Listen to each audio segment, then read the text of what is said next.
What's up, guys? So last week we talked about the LPB1 linear power boost, but watching back I realized we didn't really give our circuit a bypass system. So this week we're going to talk about the 3P DT switch and how you can use one to give your circuit true bypass. Let's go.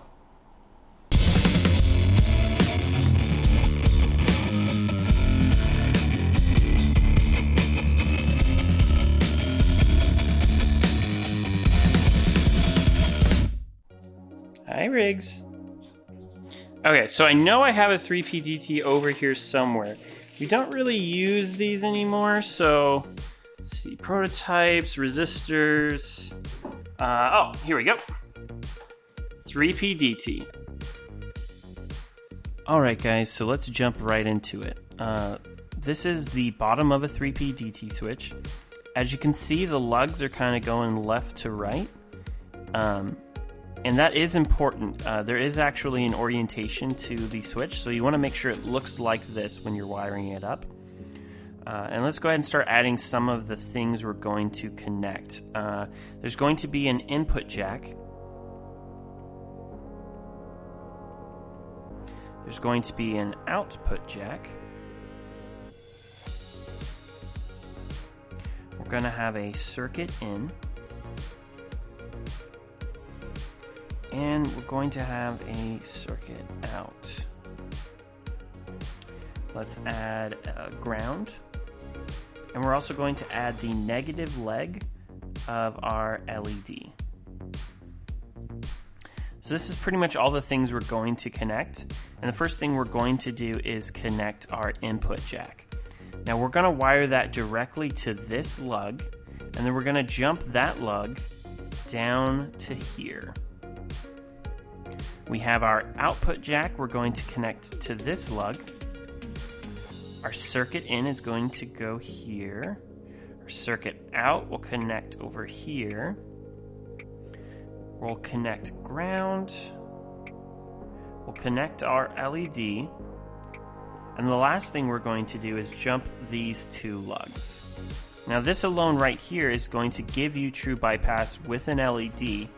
But let's jump in a little bit more and explain how this is working. So I'll change the color so we can edit this. And so the way a 3PDT switch works, 3PDT stands for 3-pole double throw, right? So you have these three lugs in the middle. And these three lugs are always going to either connect to the top row or the bottom row. Always one or the other. And so when we're connected to the top row, as you can see, the input jack is going to connect to our circuit in. Our circuit out is going to connect to the output jack, and our LED is going to connect to ground. Now what that means is our LED just turned on, our input jack is flowing into our circuit, it's flowing out of our circuit to our output jack. So whatever effect we have connected to this switch is now on, and you should be able to hear it. Now if we connect to the bottom row, you can see ground is coming here. It's connecting through this jumper up to our circuit input.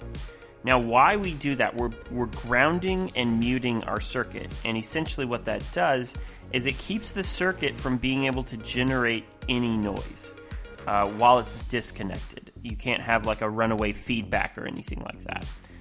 Our input jack, which we made the jump earlier down to here, is going to connect straight to our output jack, and that's what's giving us our true bypass. The input jack in this wiring is essentially connected straight to the output jack.